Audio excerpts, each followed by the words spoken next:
হারাম একটা সামান্য একটা হারাম ঠুনকো একটা খেলাকে নিয়ে সারা বিশ্ব কি করতেছে দেখেন নাই? কি পাগল হয়ে গেছে একেবারে, কি অবস্থা মানুষের মধ্যে।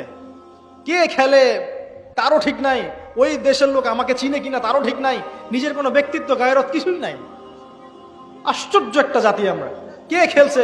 ভাবখানা এমন যে আমরা মনে হয় যুদ্ধ করে কাফেরদের সাথে দ্বীন ইসলাম কায়েম করে ফেলছে একদম, ভাবখানা এমন। অথচ এগুলো তৈরি করা হয় কি জন্য? যাতে মুসলিম জাতি একদিকে ফোকাস করে থাকে, অন্যদিকে ওরা তাদের উদ্দেশ্য সাধন করবে। এখন সারা ওয়ার্ল্ডের চেহারা একদিকে ফিরাইছে, এদিকে দেখো, এই যে খেলা দেখো, আর বাকি পিছনে যে কাজগুলা ঠিকই করছে ওরা। দেখবে কি কাজ করছে কয়দিন পরে দেখতে পারবে। পাবলিকলি আমি বললাম না, কারণ বললে সব বুঝবেন না আপনারা, আর সব জায়গায় সবকিছু বলতে নাই। ওদের উদ্দেশ্য ওরা কখনো ভুলে যায় নাই। ওরা চাচ্ছে সারা বিশ্বটাকে শাসন করতে এবং মুসলিমদেরকে দমন করতে, এবং আপনাকে খেলতামাশায় ব্যস্ত রেখেছে। লাচো এখন যুবকদের কোনো হিতাহিত জ্ঞান পর্যন্ত চলে গেছে। এখন হিতাহিত জ্ঞান, তোমাকে এইভাবে চুল কাটতে কে বলছে? তোমাকে এইভাবে চুল কাটতে কে বলছে? এদিকে একদম ছিলে রেখে দিচ্ছে, এখানে মাঝখানে উঁচা একটা ময়ূরের মতো রেখে দিচ্ছে। মানে এভাবে চুল কাটতে তোমাকে কে বলছে? কে তোমাকে মেসির ফলো করতে বলছে? তোমার জন্য রাসূল সাল্লাল্লাহু আলাইহি ওয়াসাল্লামের বাবরি চুলের সুন্নত নাই? আজীব একটা ব্যাপার। দাড়ি রাখছো, বিরাট কোহলির মতো দাড়ি রাখছো কেন? রাসূল সাল্লাল্লাহু আলাইহি ওয়াসাল্লামের মতো ছাড়া দাড়ি রাখতে পারো না? আশ্চর্য। আমাদের আদর্শ চিন্তা হবে না? নবী সাল্লাল্লাহু আলাইহি ওয়াসাল্লামের মধ্যে এত সুদর্শন হ্যান্ডসাম মানুষ থাকতে আমি কাকে ফলো করব?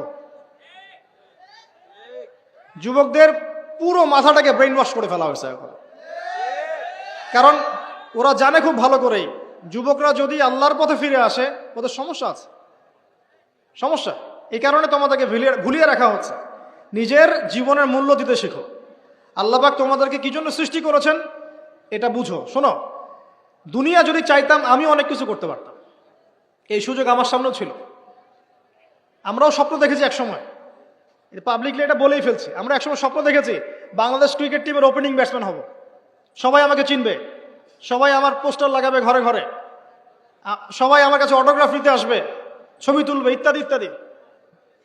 যখন থেকে দিন বুঝেছি আলহামদুলিল্লাহ একদিনও পিছিয়ে ফিরে তাকাই নেই। আলহামদুলিল্লাহ এখনো মানুষ কিন্তু ছবি তুলছে, আমাদের সাথে তুলতে চাচ্ছে, অটোগ্রাফ চাচ্ছে, একই বিষয়ে।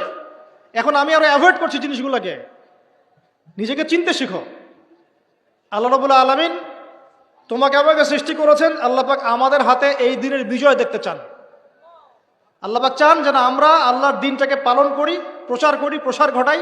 ইনশাল্লাহ এক সময় দিন প্রতিষ্ঠা হবে ইনশাল্লাহ। আমরা যদি খেলতামাশায় মত্ত থাকি তাহলে দিনের প্রচার কে করবে, প্রসার কে করবে? আর সব কি ওলামায়ে কেরামের দায়িত্ব?